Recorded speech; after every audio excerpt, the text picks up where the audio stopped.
We've certainly seen a lot of acrimonious debate about the National Broadband Network in Australia.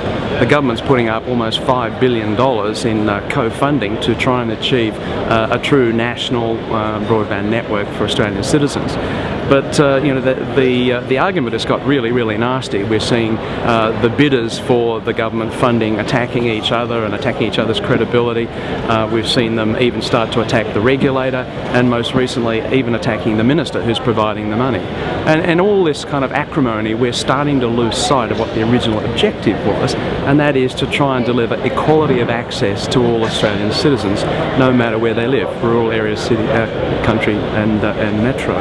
I look at national broadband as it's almost a birthright these days. It's a utility. It's like water, it's like electricity, it's like gas.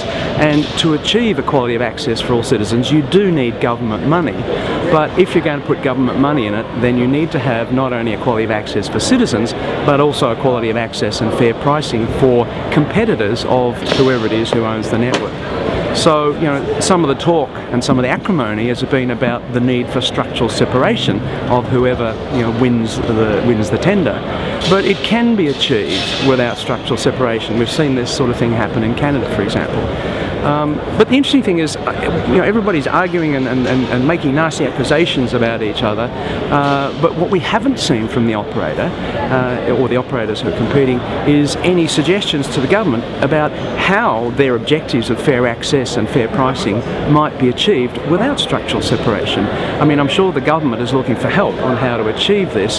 They don't really want to have to enact legislation to force it. It'd be better if it could be achieved under commercial terms. But we haven't seen any effort to try and help the government come up with a good regulatory regime and a good solution for Australian citizens.